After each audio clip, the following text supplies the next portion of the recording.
Welcome to the second Digital Analytics Meetup of this year. This time live from the Pandata office. My name is Marco and I organize these events now actually for quite a while, actually almost 5 years. I organize these events together with my colleague Cosima, who cannot be here today, but she is also in the audience and also in the chat.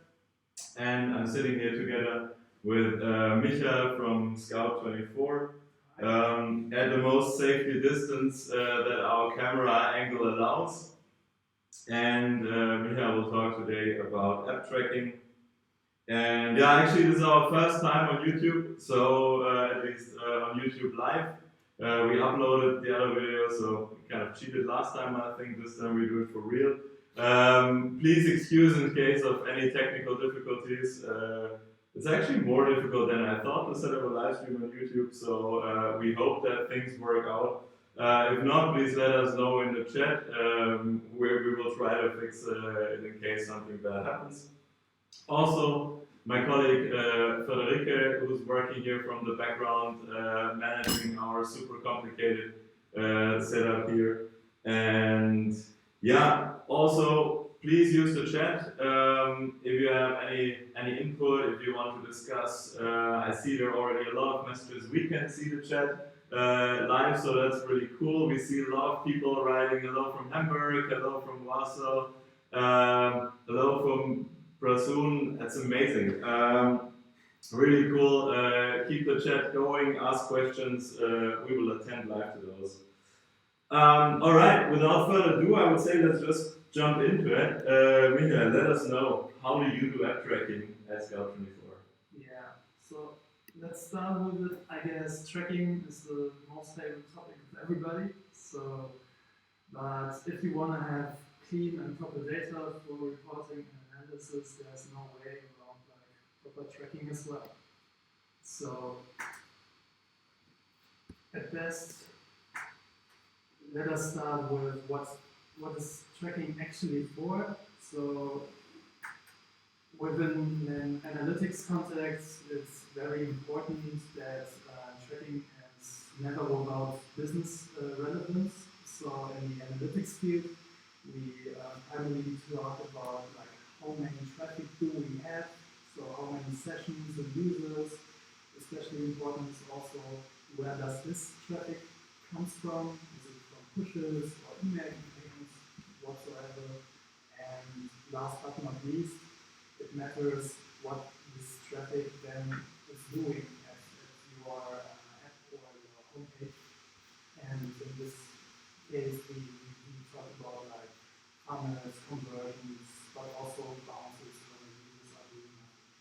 So especially in the analytics field, we are looking on those metrics. So yeah, we also have revenue KPI, but mostly this is coming from contract data or subscription data or new business data. When it comes to revenue, this is usually not the first thing what would one address with analytics data. So it's more about the user behavior and everything related to it. Yeah, we're getting those, and you should speak a bit louder. Maybe also swap microphones because my sound is great. So maybe if you try to speak up and if you use my mic, then maybe we can just let's see if we can fix it now. All work in progress.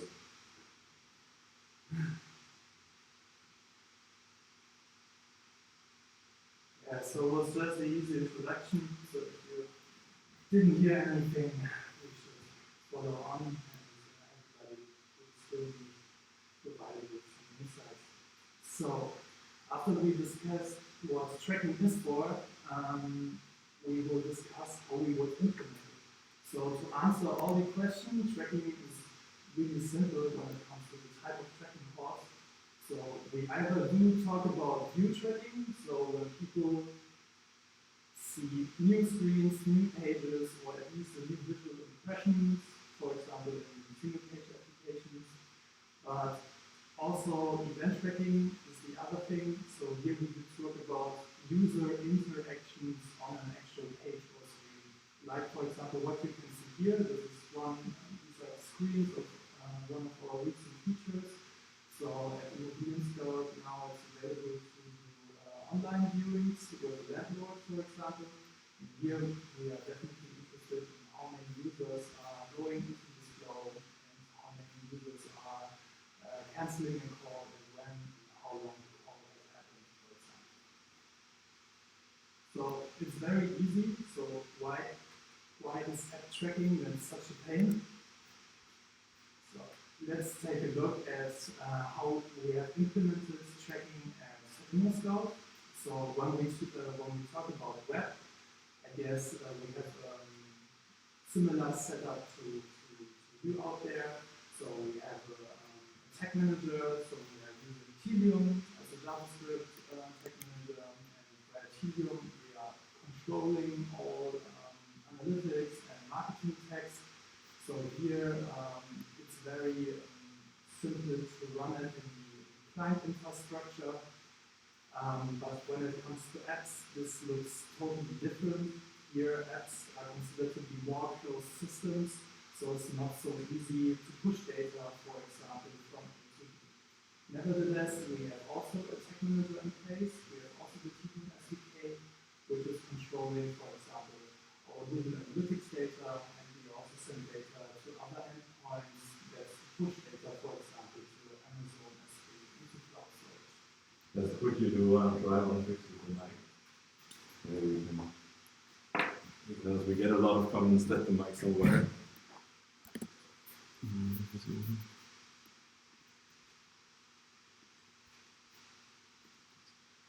What happened to the technical QA? This is also very important when it comes to tracking, but not only here.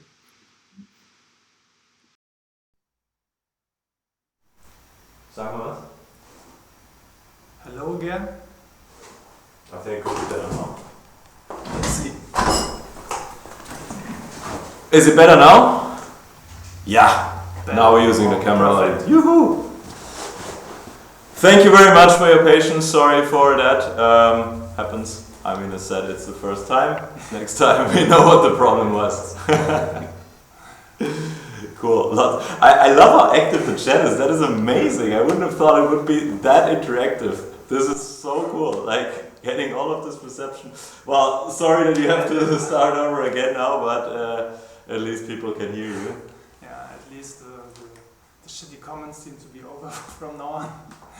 So now we are back on track. So to put it in short, so running tag management in the web world, whether you are using Telium IQ or another tag manager as the Google Tag Manager, is from a technical point of view very feasible.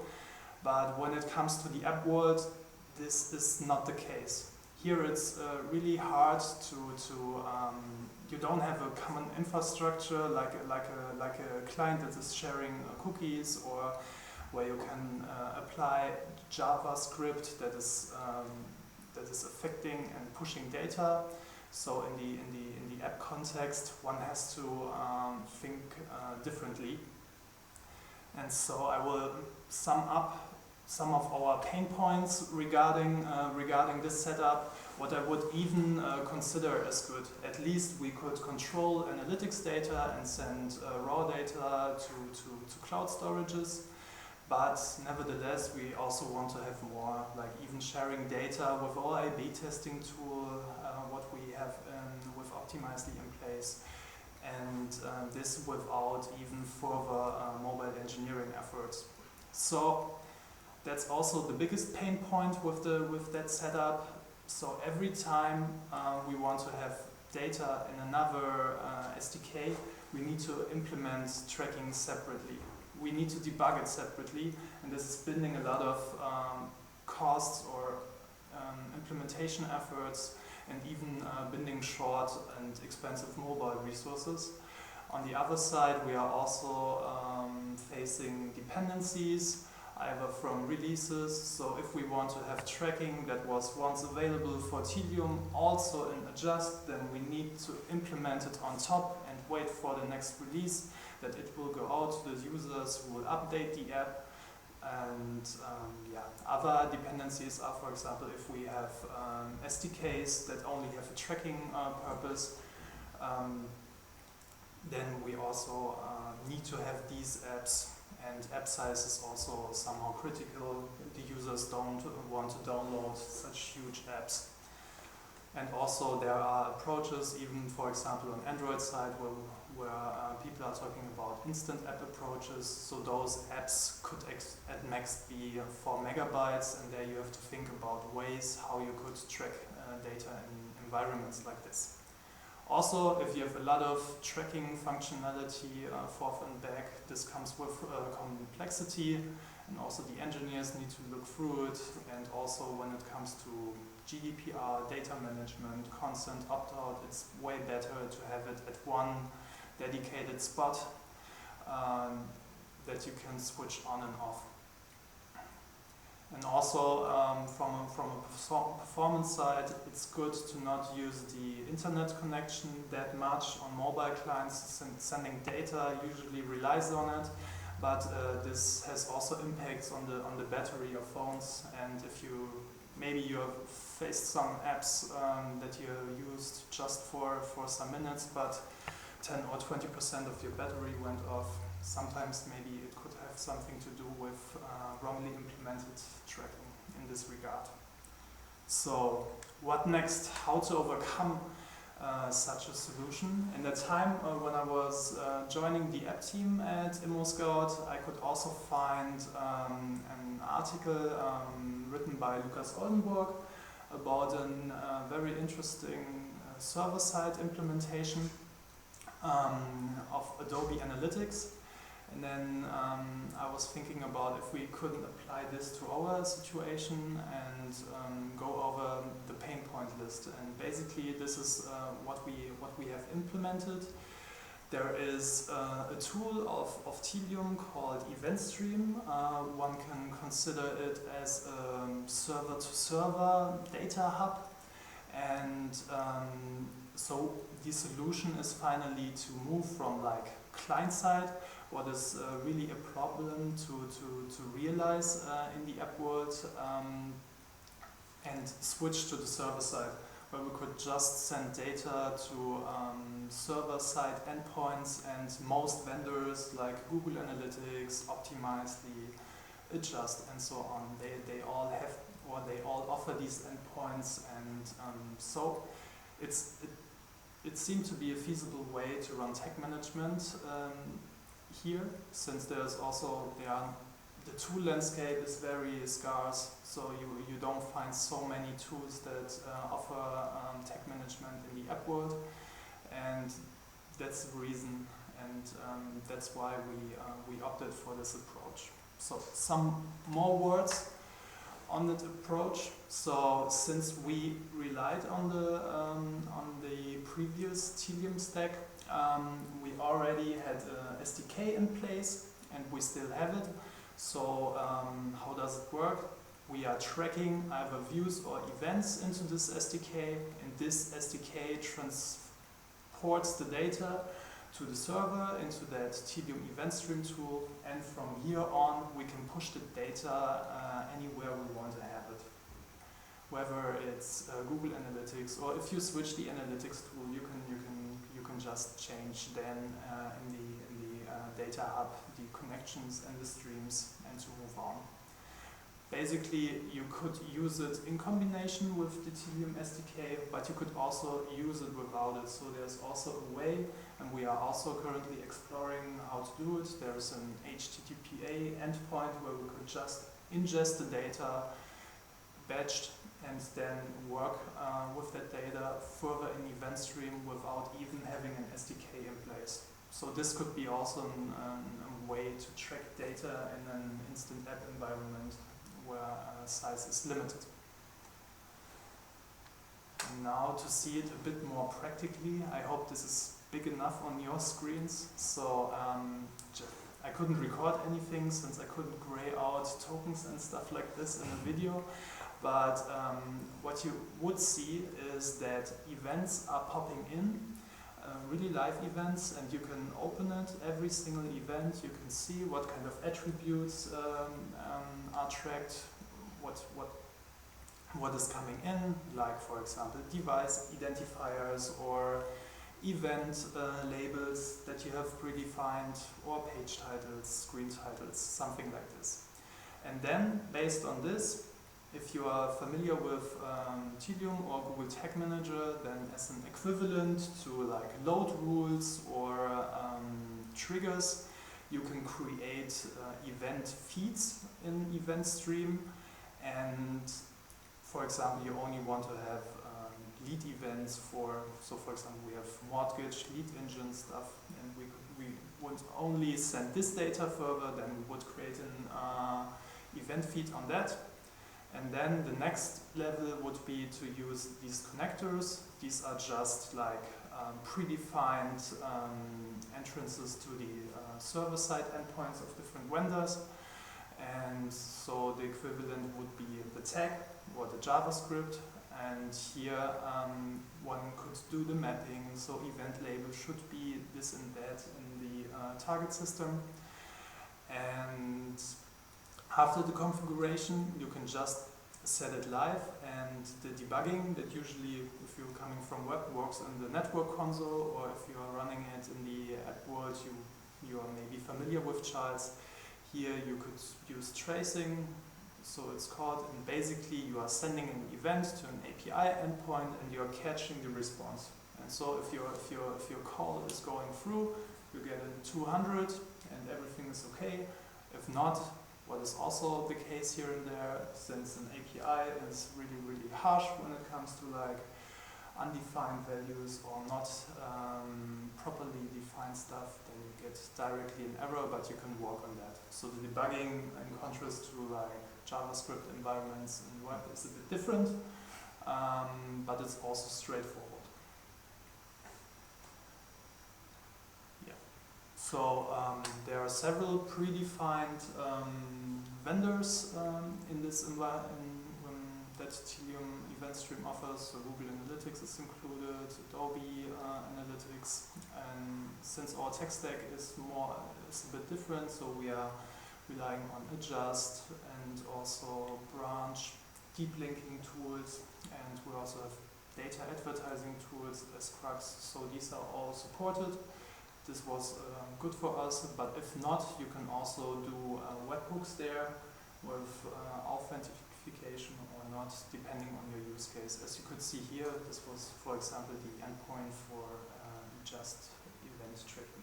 Really cool. I mean, that means so now I don't route all of my events through the client side, which might lead to a lot of traffic there, which also users can easily see, right? If I put a logging proxy in between, which I think is not possible if I route it through the server side with a tool like that. And yeah, I mean, this is a super cool approach, I think, also to consolidate and to reduce the amount of events that you have, right? I think that's possible in the app world because we also don't have to rely that much on cookies and identifiers, because we already have identifiers. But now, how do you actually deal with attributing then campaigns to your to the users that are visiting your app? Because I guess this is much more of a problem here now that you don't have the client side interaction anymore, right? And you're kind of have to route the campaign information to the server side. So if you go to the server side, you don't have any information in the beginning. This is something you need to know. For example, everything what the client offers, for example, is the device category, is this a desktop device or a mobile one, this is not available. Everything what you want to have, you need to track it on your own, since the server knows nothing. Yeah? And when it comes to like user identifiers and comparable IDs, what are we working for is usually you can go back from the server to server API. This vendor is requesting this and that, and so you need to realize this. For example, in the case of Optimizely, so we are running A/B tests on the server side, and so with an Optimizely full stack, it is required to have an user identifier in the apps. So we also need to integrate this user identifier in our tracking to send it to EventStream, and then to Optimizely. And then Optimizely knows in which campaign the user is and can attribute tracking to experiment groups and so on. Cool. Also, I see Prasun asked if we can go back to the architecture slide. I would say we keep that for the questions later. Prasun, maybe if you have a concrete question on that, if you want to share that already, then we're happy to jump back to that. But let's not do that now. I would say let's now proceed rather. Yeah, I could only follow up. Yeah, it's cleaning really up the network console. It's not that traceable for other users any longer. So it's more intransparent for the user, but on the other side he gains like a proper console, not so much internet usage on his device, especially in the mobile area. This is very critical and could help improve the performance of apps in general. Cool. Okay, so after we talked roughly about like tech management, and that is somehow possible in the app world, so what about campaigns and where the traffic is coming from? How do we handle this in the app world? So basically there are several ways to enter an app. So usually we distinguish three groups. At first we have store links, so Play Store or App Store links, where the people are going and downloading the app if they are look for real estate in our case. Then we have app and universal links, so these are link or URI structures that could be opened in app and web. So we have it, for example, for our listing pages. So if you have an app and you hit an expose link, then you will open it in the app. If you don't have the app, you will open it in mobile web, for example. And then last but not least, we also have deep links. So these links can only be opened in a native context and will direct you to a specific screen or impression.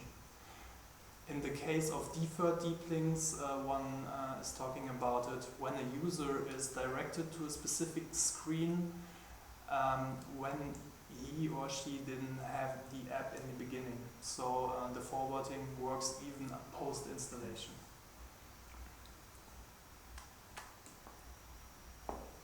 So on top to the pain points we summed up at the tech management level, we also have it here, since there is different tooling for channel tracking and attribution, and also the tagging is working differently. For example, some users out there might tag their campaigns with an adjust. There are other tools like AppFlyer who are doing attribution and so on. But basically, especially business analysts are more relying on like Google Analytics data, so we also want to have the information there, and you could have then pain if like only paid campaign information is tagged there, other stuff here, and then you need to figure out the whole reality on your own. And also the tagging works here and there differently, so some are more interested in these campaigns, and these campaigns are tagged better than other ones, so this is also needs to be a bit more aligned. And some stuff is even very hard to realize, even deferred deep linking to make it work is a separate task on its own. To flag then the traffic is another thing. And also here we are also facing, same as in the app world, SDK dependencies. If some SDKs or Adjust is providing deferred deep linking, we are using it with branch.io, so these increase dependencies on SDKs.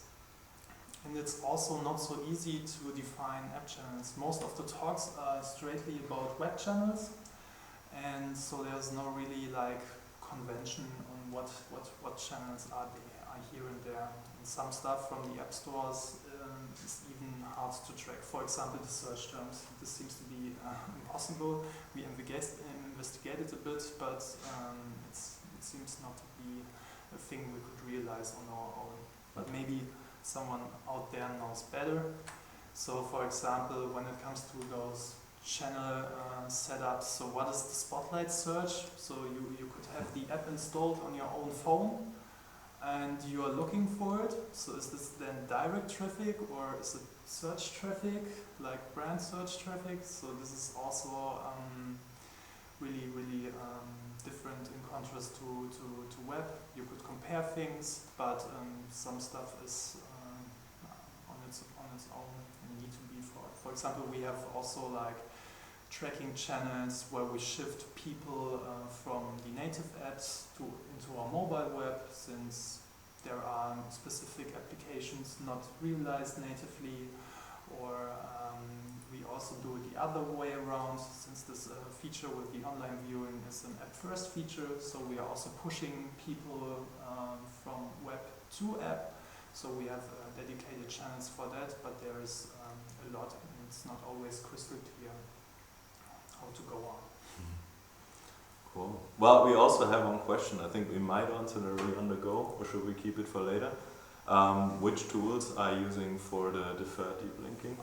We will follow up on this shortly, but right now we are using it with Branch.io. So if you are visiting, for example, listing pages or searches in mobile web, then you got, for example, smart banner prompts. Hey, you could also use our app or open it if you have it installed already.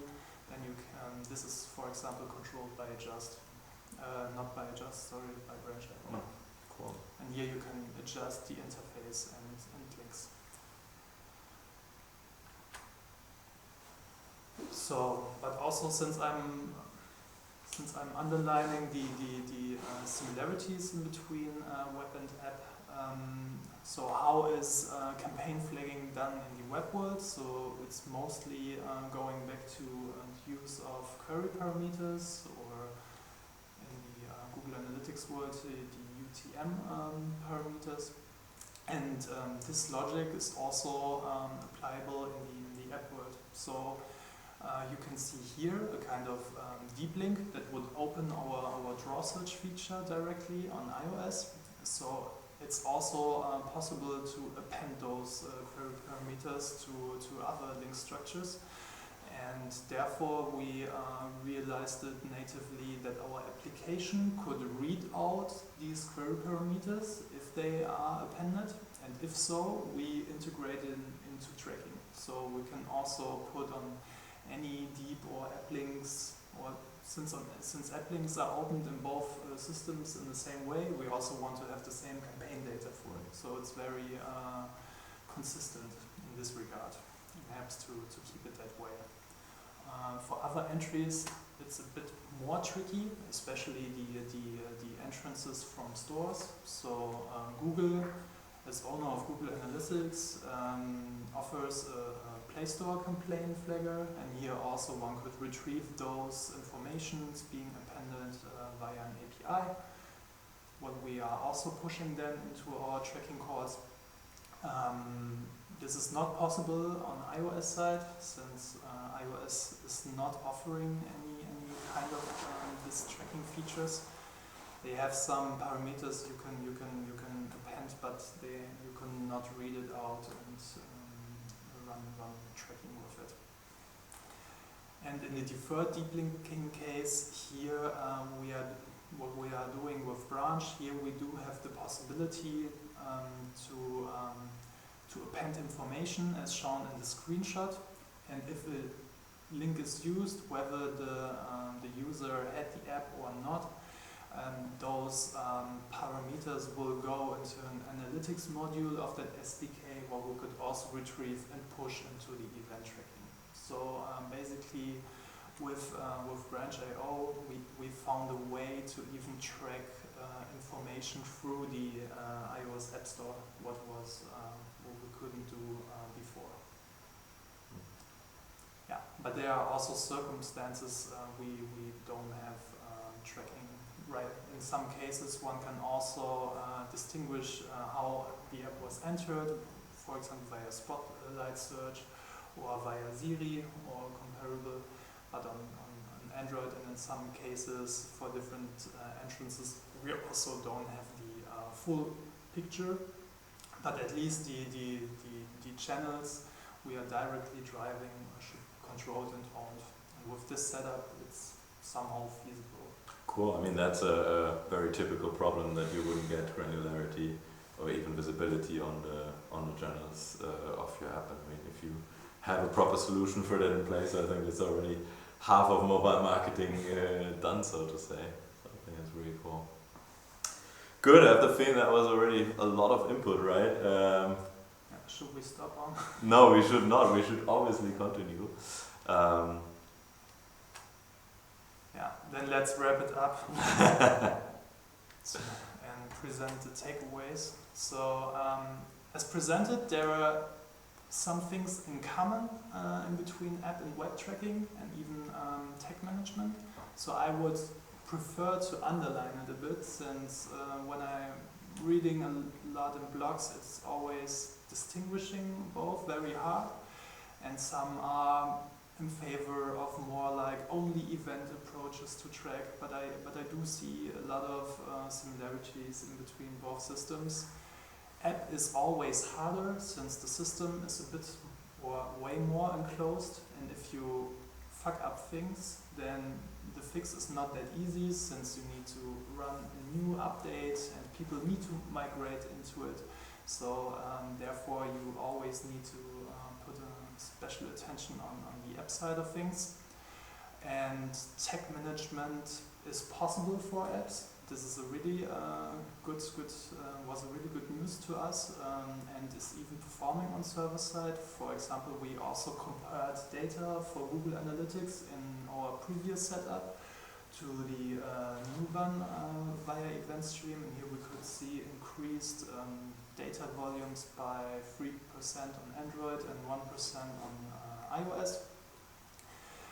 And when it comes to tagging, there is a lot of tools out there, but it's also possible to catch maybe not 100%, but in a Pareto way, 80% of the entries you want to have with easy query parameter tagging, what should be feasible for a lot of people out there and with not so huge implementation efforts. And last but not least, tag management would also help to streamline the data streams in the app a bit better and make it more transparent to the owners, since if you don't do tag management, then you have this diverse SDK landscape, and in some cases some stuff is tracked here, some here, and it's very hard, even if usually people are joining and infrastructure is already in place, to see what is tracked in which circumstance. Yeah. These have been the takeaways, and to put this in a bigger context, our whole analytics data, here's a small chart how the whole data landscape at ImmoScout looks like. So we are heavily relying on the cloud, so we don't have any data warehouse any longer. So all of our data is stored in Amazon S3, and basically we are working here on with different data and joining them. For example, if you want to control your marketing performance, you could get the data that we are usually accessing via BigQuery for the Google Analytics sets, via the Google Cloud with, for example, Jupyter notebooks, and then we could join on data like lead revenue data from somewhere else and combine it, transform it, model it, create processed views, hive meters to views, to even report on that, bring it to product managers and people who are interested in the BI world then.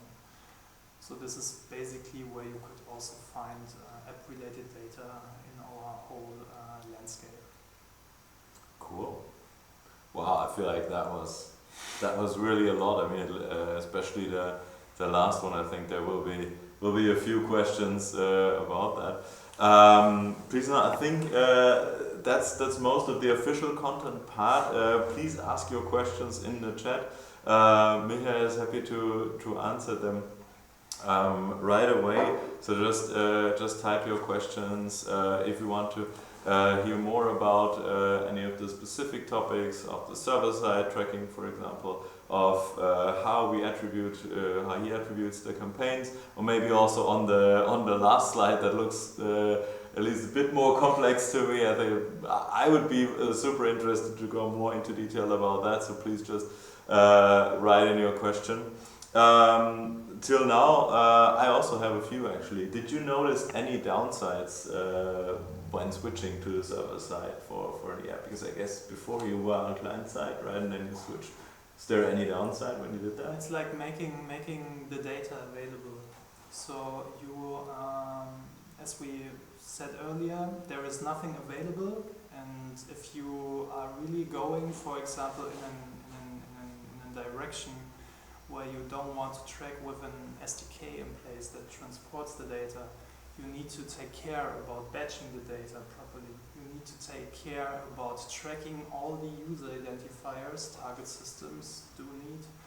If you want to have the device categories, splits and stuff like this, you need to come up with it at first. And this is also a lot of migration effort. I can imagine. Another thing is also that needs to be considered is that the debugging is a bit differently.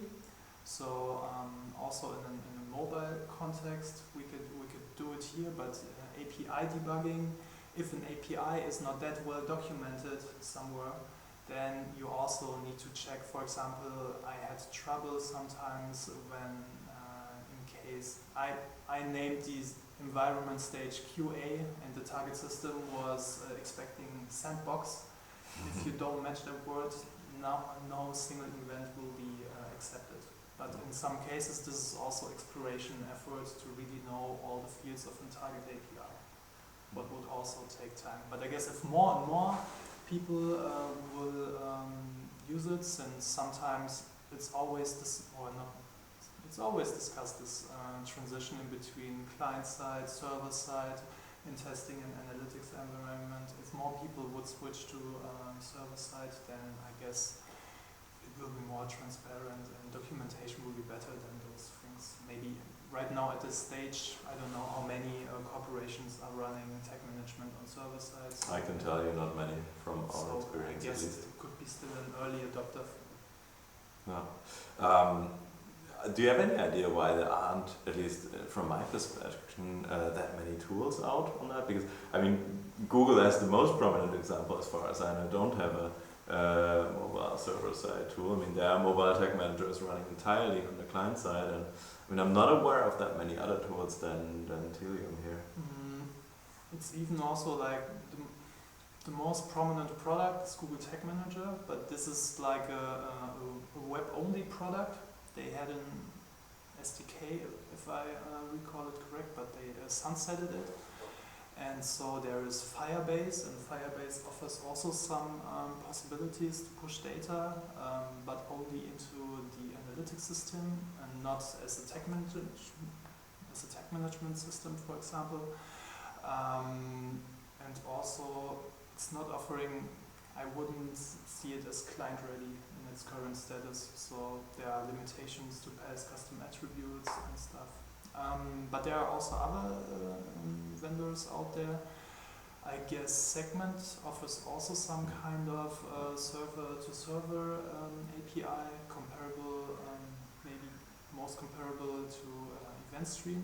EventStream has on top some modifications. You can also, not like you used to do it in a JavaScript environment, but you can also do some modifications. If value A arrives, you can say then push another variable called this in a lookup sense. So there comes some flexibility. And there are also other providers from the US. I guess one is called Heap and another is Celebrus. They have a different approach. Instead of like defining tracking on your own in terms of here a view event for that or another thing for that, they are having or following and track all approach. Basically, they are huge collectors, but after discussing this with some of our mobile engineers, they have been a bit worried. This is also, if this is tracking all the time, then this could also come with some internet usage, battery power issues, I don't know. And if you are tracking everything, then maybe it's also not so steered and guided, but this depends on use cases. Cool. But I don't know why the attention isn't there. Maybe it's more enclosed, people couldn't look at it so good. So in the web world, you can just open the console and sniff the network traffic. This is not so easy, and always when there are more eyes, then there is more action. Yeah, I also think it's harder to understand for other people. Like if you know a bit about web and if you the usual marketer, you will know. App is much more closed and is much harder to get into.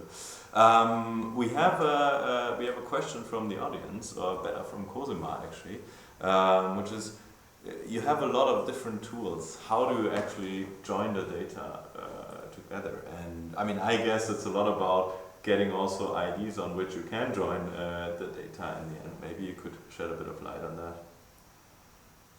How are we joining data? Depends on the use case. For example, as we could see here in the data landscape thing, for example, I want to know search filter usage. Search filter usage is usually something we don't report in the front end, since this is very massive in volume, and GA is also pricing on volume with their contracts.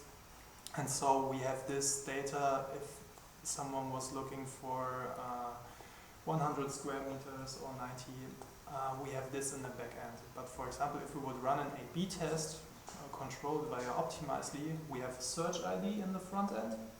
And so we can join this idea to search ideas in the back end with the filter data. And we also have the experiment slices when we push, for example, experiment information also into the front end. So we also have it on search ID level.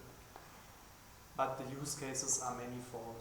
If we do talk about leads in the relocation, realtor business, there the most interested is how many revenue we made with one lead. So we have the lead idea in the front end that we could attribute to a channel, and with this lead ID we could look up the real revenue data in our back end. But on several it's depending on the use case what we would join, and if it's even possible. Some stuff is also not possible to join. There's another question from Prasoon. Do you also use any business analytics for perspective or predictive analytics to forecast your business?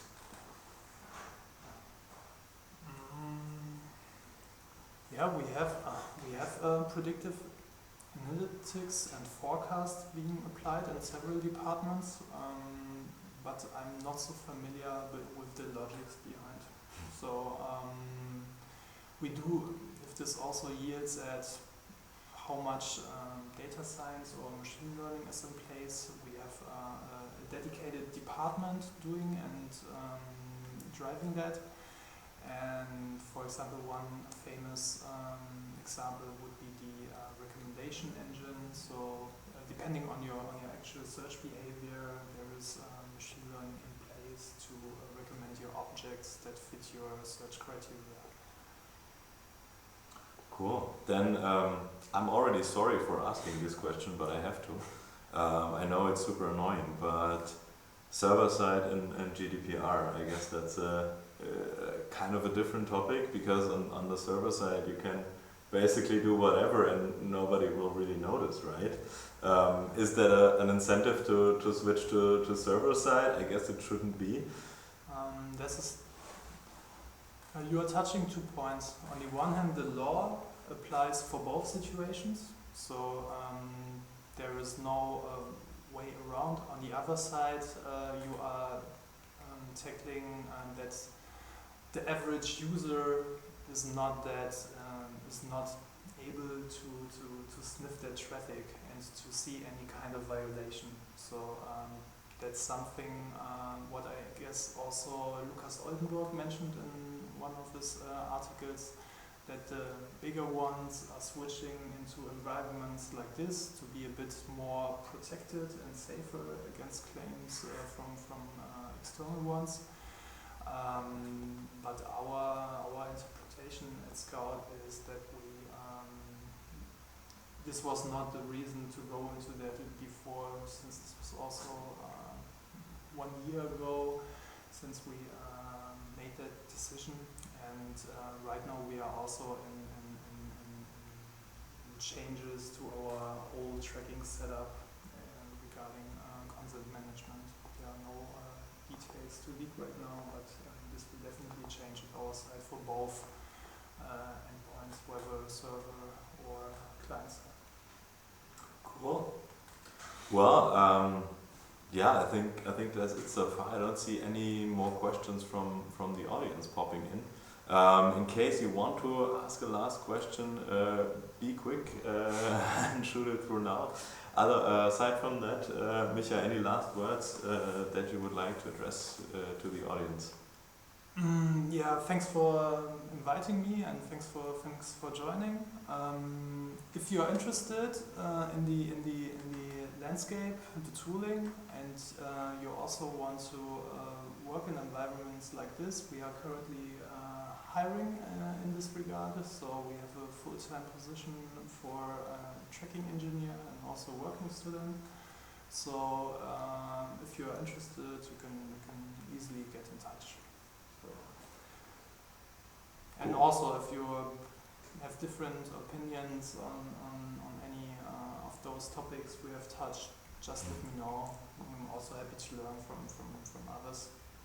Yeah, I think this is such a, I mean, server-side is still a very untapped field for many people, and I think there will be a lot of discussion. I mean, the tooling is not as clear yet as it is for, I don't know, classic website tracking, so I think we will definitely some exciting things going on. We have one request here, whether we could share the PowerPoint. I think that's not a problem, yeah, right? That's not a problem. We have no critical insights here. That's something we could share. Cool. I think that's it, and thank you very much for coming. Thank you very much for joining. That was really, really cool. Thank you very much for everybody who joined the live stream. Sorry for the small technical problems in the beginning. We promise we'll do better next time. But yeah, please join us in the next one. We'll definitely have another one, preferably in the real world, but we'll see how that will go. If not, then we'll definitely see you here on YouTube. Obviously, feel also free to subscribe to the channel. And yeah, we'll share the slides with you. We'll also share the link with the Meetup group for those who couldn't join. Yeah, and thanks for listening, and also like special shout out to the ladies in Osnabrück. Cool. Thank you very much, and see you in the next one. Yeah. Bye. Bye.